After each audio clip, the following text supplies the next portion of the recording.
All right, we're diving into Robert Greene's The 48 Laws of Power, and let me tell you, this stuff is potent. It's like a playbook for influence, but with a Machiavellian twist. You hit the nail on the head. Greene doesn't shy away from the reality of power dynamics. In fact, he pulls back the curtain right from the start, showing how deception is often a key element. Deception. Okay, hold on. So are we talking about flat-out lying here, or is there more nuance to it? It's more about recognizing that deception is woven into the fabric of these power struggles. It's not always malicious, but it's often there. Give me an example. How about a historical one? Perfect. Think about Galileo. He strategically used flattery to gain favor with the Medicis. So instead of just hitting them with scientific facts, he appealed to their ego, their desire for prestige. Exactly. He knew that power often lies in understanding what people want to believe, not necessarily what's objectively true, and it's a pattern we see repeated throughout history. Like with Emperor Selassie in Bolcha, right? Didn't Selassie throw that elaborate banquet, all smiles and hospitality, while secretly preparing to outmaneuver him militarily? Precisely. It's like a magician using misdirection. You create a spectacle, a distraction, while subtly advancing your true goals.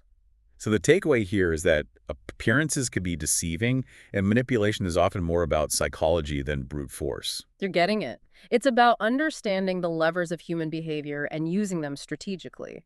But Greene doesn't necessarily endorse lying or overt manipulation. He actually emphasizes the importance of disguising your cunning, being subtle about it. So a more refined approach, less in your face. Exactly. He compares it to playing billiards. The most effective moves are rarely straightforward. Instead of charging head-on, you might use indirection, bouncing your influence off other people or events to reach your desired outcome. Okay, that makes sense. It's like chess, thinking several steps ahead. And Greene actually gives some interesting examples of this in the excerpts, right? Like in the realm of seduction. I vaguely remember something about being less direct, being more effective. You're probably thinking of Ninon de Lenclos. She was a master of using decoys and mixed signals to keep men on their toes. Playing hard to get. Is that legitimate power move? In a way, yes. It creates mystery and intrigue, making you seem more valuable and desirable. Again, it's about perception. Perception is everything. This reminds me of another example Greene uses. Wasn't it Henry Kissinger's visit to Masada during negotiations with Israel?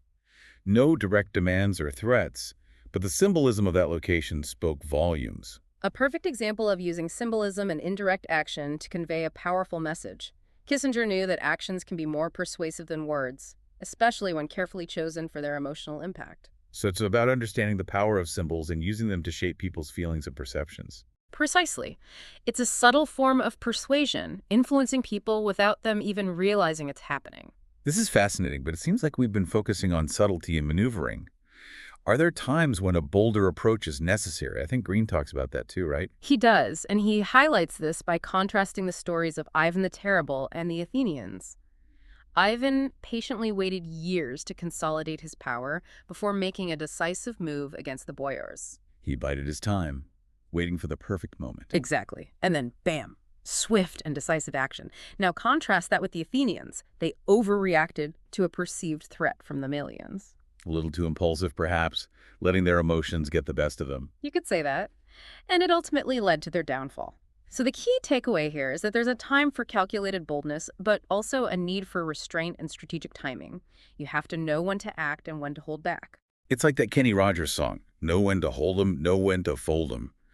So far, we've covered deception, indirection, and calculated boldness. It's like we're piecing together a puzzle, each strategy adding to a larger understanding of how power dynamics work. You're picking up on the patterns, which is exactly what Greene wants us to do. But there's another piece to this puzzle that we haven't explored yet, and that is the concept of exploiting weakness. Okay, now this is where things start to get a little bit darker. It can be, but it's also one of the most fascinating aspects of power dynamics, and we'll delve into it right after this. Before we dive into exploiting weakness, it's important to remember that recognizing these tactics doesn't mean you have to use them. It's more about awareness, about understanding the tools of the game. Right, so it's like learning about viruses not so you can infect people, but so you can build up your immunity. Exactly. And that brings us to another fascinating and often overlooked aspect of power, the impact of envy. Greene has some pretty compelling stories about this. Oh, yeah. I remember some pretty intense examples. Didn't he talk about the Count of Carmagnola, a successful military leader who was ultimately betrayed and executed. Exactly. And the tragedy is, it was his past triumphs that fueled the envy that led to his downfall. It's a stark reminder that even those at the top aren't immune to the dangers of envy. It's almost like a paradox of power. You achieve success, but that success can breed resentment in others. Precisely.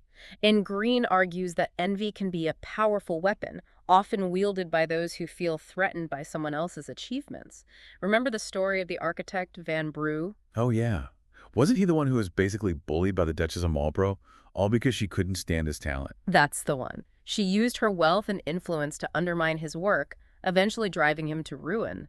It's a chilling example of how even creative success can be sabotaged by envy. So what's the takeaway here? Should we all just strive to be as mediocre as possible so we don't stand out and attract envy? Not quite. Greene actually suggests there are ways to manage this dynamic strategically. He emphasizes the importance of managing appearances, sometimes even downplaying your achievements to avoid provoking resentment. Hold on, are you saying it's better to hide your light under a bushel? Not necessarily hide it, but maybe dim it strategically, at least in certain situations. Think of Cosimo de' Medici. He was incredibly wealthy, but he deliberately avoided ostentatious displays to avoid stirring up envy. So it's about understanding the psychology of envy and taking steps to minimize the risk, like a preemptive defense strategy. You could say that. It's about finding that balance. Showcasing your competence, but avoiding arrogance or showing off. It's all about perception. This reminds me of another theme we've touched on. Self-creation. It's like you have to be the architect of your own image and reputation, carefully crafting how others perceive you. Precisely. And that brings us to another crucial element of power, the need for reinvention. Greene uses historical figures like Alexander the Great to illustrate this. To stay ahead, you have to adapt, evolve, sometimes even shed old successes to forge a new path. It's like you can't rest on your laurels. You have to constantly innovate and reinvent yourself to maintain your edge. Or, to use the slightly overused metaphor, you're like a shark. You have to keep moving forward or you die. I like that analogy. It captures the essence of what Greene is saying. Power dynamics are rarely static. They're fluid, constantly shifting. You have to adapt and reinvent yourself to stay ahead of the curve. Okay, so we've got deception, indirection, calculated boldness, exploiting weakness, managing envy, and now reinvention. It's like we're assembling this toolkit for navigating the complex world of power. And as we delve deeper into these excerpts, we'll continue to unpack these tools and explore how they can be used both ethically and strategically in our modern lives. You know, it's a bit unsettling to think about all this. It all seems so Machiavellian, to be honest. Is Greene suggesting we all need to become master manipulators to get ahead? Not necessarily. He's simply highlighting these tactics as realities of power dynamics. It's up to each individual to decide how they want to use this knowledge. That's a good point. So it's more about awareness, about understanding the rules of the game, even if we choose not to play by them. Exactly. And that brings us to another fascinating concept that Greene explores, the power of mystery. Ooh, this sounds intriguing. Why is mystery so important in the game of power? It all comes down to perception. When you keep your methods and motivations hidden, you become less predictable, less controllable. Ah, so it's like the magician Houdini. He never revealed his secrets, which only amplified his aura of power and mystique. Precisely. The less people know about how you achieve your success, the more likely they are to attribute it to some innate talent or even supernatural ability. It creates a sense of awe and wonder. So it's not just about hiding weaknesses, it's about cultivating this air of unpredictability. You got it. Greene argues that predictability makes you vulnerable. People can anticipate your moves and plan accordingly. But when you're shrouded in mystery, they're left guessing, always a step behind. It's like a strategic fog of war, obscuring your true intentions. Exactly. And it's not just about information control, it's also about demeanor. Cultivate a sense of calm and composure, even when you're feeling stressed or uncertain. It adds to the mystique. It's like projecting an image of effortless power, like you're operating on a different level than everyone else. Exactly. Think of someone like Abraham Lincoln. He had this image of the unassuming, folksy leader, but behind that facade was a brilliant and strategic mind. So we're back to that idea of self-creation again. Greene seems to be saying that you have to consciously craft the image you want to project to the world, and a bit of mystery is key to that. Absolutely. And that carefully constructed image should definitely include a healthy dose of mystery. Remember, people tend to fear what they don't understand. So a little fear can actually be an asset in the game of power. In certain contexts, yes. It can create a sense of distance and respect. People will think twice before challenging someone they can't quite figure out. This is all starting to sound very strategic, almost like we're talking about military tactics. Well, Greene does draw many parallels between power dynamics and warfare. He talks about the importance of choosing your battles wisely, knowing when to advance and when to retreat. He even uses examples from ancient Chinese military texts, right? Like that concept of striking the shepherd and scattering the sheep. Yes, the idea is that you target the leader, the source of your opponent's strength, and the followers will fall apart without direction. It's a powerful metaphor for how to dismantle an opposing force. So it's not always about brute strength. It's about finding those pressure points, those strategic weaknesses, and exploiting them. Precisely, and this applies to social situations as well. Greene talks about how understanding and manipulating people's emotions can be far more effective than logic or reason. It's like that story of Zhuge Liang, who convinced a rival general to break his alliance by suggesting that the general's wife was in danger. Pure emotional manipulation. A classic example of how tapping into people's fears and desires can be incredibly persuasive. Sometimes, logic takes a backseat to emotion. This whole theme of emotional manipulation runs throughout Greene's work. It's effective, but it also feels a bit morally ambiguous, wouldn't you say? It can be, but again, Greene is simply presenting these tactics as part of the reality of power dynamics. The ethical implications are up for debate, and ultimately it's up to the individual to decide how they want to use this knowledge. That's a good reminder. So it's not about condoning these tactics, but about understanding them. Right. Absolutely. And that understanding can help us use these laws of power defensively, not just to acquire power, but to protect ourselves from those who might use them against us. So it's like learning self-defense, but for the mind. Exactly. Greene talks about the importance of recognizing the motivations and tactics of those around you so you can anticipate their moves and counter them effectively. It's like playing mental chess, always trying to stay one step ahead of your opponent. In a way, yes. And remember, power is fluid, always in motion. Alliances shift, circumstances change, and what worked in one situation might not work in another. So adaptability is crucial. Absolutely. Greene emphasizes the need to read the situation, to adjust your strategy on the fly. He gives the example of ostracism in ancient Athens, where they would exile individuals who became too powerful or disruptive. So it's like a preemptive strike, removing potential threats before they can destabilize the system. Precisely. And while we might not be banishing people from society today, the underlying principle is still relevant. Recognizing and neutralizing potential threats is a key aspect of navigating power dynamics. You know, it's interesting how Greene connects all these seemingly disparate ideas. It's not just a random collection of tactics. There's a definite structure to the way he presents these laws. You're picking up on something important here. That structure is key to understanding the deeper message of his work. He's showing how these themes interweave and build upon each other, creating a framework for understanding how power operates in the world. So it's not just about using these laws, but about understanding them, seeing the bigger picture. It's like having a map of the terrain so you can navigate it more effectively. Exactly. It's about developing that critical awareness, whether you choose to actively engage with these power dynamics or simply use this knowledge to protect yourself. This has been a fascinating and slightly unnerving exploration of the darker side of power. We've talked about deception, mystery, emotional manipulation, strategic thinking, even the role of fear. And we've seen how all these elements fit together to create this complex and intricate picture of how power operates in the world. It's a lot to process, but I think the key takeaway here is awareness. The more we understand about these dynamics, the better equipped we are to navigate them, both in our personal and professional lives. Well said. And now, let's shift gears a bit and see how these timeless principles manifest in the modern world, in the age of technology and social media. It's fascinating how these laws of power, while rooted in history, still resonate so strongly in our modern world. They really do. The playing field might have changed technology, social media, globalization, but the core principles of power dynamics remain remarkably consistent. So how do these age-old strategies play out in our everyday lives? Let's take the workplace, for example. It's a constant game of navigating office politics and hierarchies. It is, and that's where a law like never outshine the master becomes so relevant. It's tempting, especially in a competitive job market, to want to impress your superiors, to constantly prove your worth. Right, you want to stand out, get that promotion, climb the ladder. Exactly, but Greene would caution against being too eager, too flashy. It's not about making yourself look good, it's about making your boss feel secure.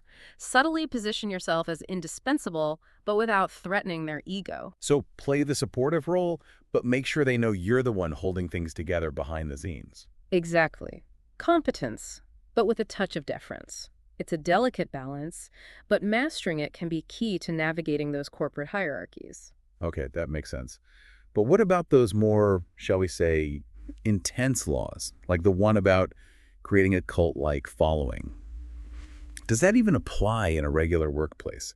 It seems a bit extreme. Maybe not a literal cult, but think about those leaders who inspire fierce loyalty and dedication in their teams. The ones everyone wants to work for, they have this magnetic pull, this charisma. Exactly. And they often achieve this by creating a shared sense of purpose, a feeling of belonging. Their followers feel like they're part of something bigger than themselves.